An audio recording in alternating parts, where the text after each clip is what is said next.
मध्य प्रदेश में ऐसा पहली बार हो रहा है जब एक साल में प्रॉपर्टी के 2 बार दाम बढ़ेंगे। मध्य प्रदेश सरकार ने रेवेन्यू ओरिएंटेड ड्राइव में प्रदेश की उन लोकेशंस पर जमीन और इमारतों के सरकारी दाम बढ़ाने का फैसला किया है जहां फिलहाल ज्यादा रजिस्ट्रियां हो रही हैं। इन लोकेशंस को पहचानने का काम जिलों में कलेक्टर द्वारा करा लिया गया है। 5 नवंबर तक सभी जिलों के प्रस्ताव आईजी, पंजीयन और मुद्रांक के पास पहुंच जाएंगे।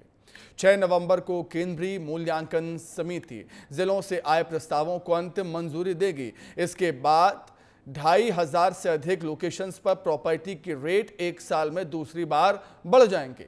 कीमतों में बढ़ोतरी का सीधा असर पब्लिक पर होगा और उन्हें महंगे दामों पर रजिस्ट्री करवानी पड़ेगी। हालांकि कीमतें बढ़ाने से सरकार का राजस्व बढ़ेगा, जाहिर सी बात है। अब तक वित्तीय वर्ष में केवल एक ही बार प्रॉपर्टी की कीमतों में बढ़ोतरी की जाती थी और अब साल में 2 बार संपत्तियों का पंजीयन शुल्क बढ़ाया जाएगा।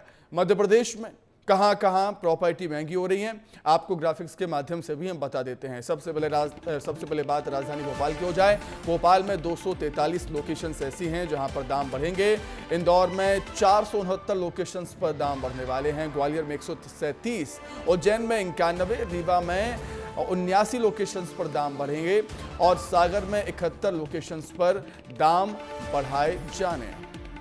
ऐसा पहली बार हो रहा है। अधिक जानकारी के लिए हम चर्चा करेंगे। विवेक पांडे हमारे सहयोगी हमारे साथ जुड़ गए हैं। ऐसा पहली बार है विवेक की साल में 2 बार प्रॉपर्टी के रेट बढ़ने जा रहे हैं। देखिए, सबसे महत्वपूर्ण बात है, पिछले दिनों धनतेरस और दीपावली का त्यौहार था। उस वक्त कलेक्टर और तमाम सारे अधिकारियों ने ये रिव्यू किया कि लोग प्रॉपर्टी खरीदने में और उसमें ज़्यादा निवेश कर रहे हैं। लिहाजा सरकार की भी यही मंशा है कि राजस्व को बढ़ाया जाए। कलेक्टर गाइडलाइन के मुताबिक ये साल में दूसरी बार ऐसा हो रहा है जब प्रॉपर्टी के दाम बढ़ाए जा रहे हैं। और सबसे महत्वपूर्ण बात है कि शहर का जब दायरा बढ़ रहा है तो शहर के आसपास के जो ग्रामीण अंचल हैं उनको भी नगर निगम की सीमा में शामिल किया गया है और उन्हीं में सबसे ज़्यादा रेट बढ़ाए हैं। 5000 से लेकर 20,000 तक ये रेट प्रॉपर्टी के बढ़े हैं। सबसे महत्वपूर्ण बात है कि जो ग्रामीण एरिया है वहाँ के कुछ गांवों को और शामिल किया गया है। रातीबढ़ है, मिसरौद है, इधर गोलखेड़ी का इलाका है, गांधीनगर एयरपोर्ट के आगे का इलाका है और ये तमाम सारे लोकेशन है जो लोगों की डिमांड में है। वहाँ पर प्रॉपर्टी लोग खरीद रहे हैं। तो ऐसे में सरकार ने देखा है कि तमाम सारे जिलों में लगातार प्रॉपर्टी के रेट में वृद्धि होने के साथ साथ रेवेन्यू को भी बढ़ाया जाए, इसलिए इस रेट को रिवाइज करते हुए साल में दूसरी बार लागू किया गया है। इससे पहले मार्च अप्रैल में भी इसी तरीके के बदलाव किए गए थे। प्रॉपर्टी के रेट्स में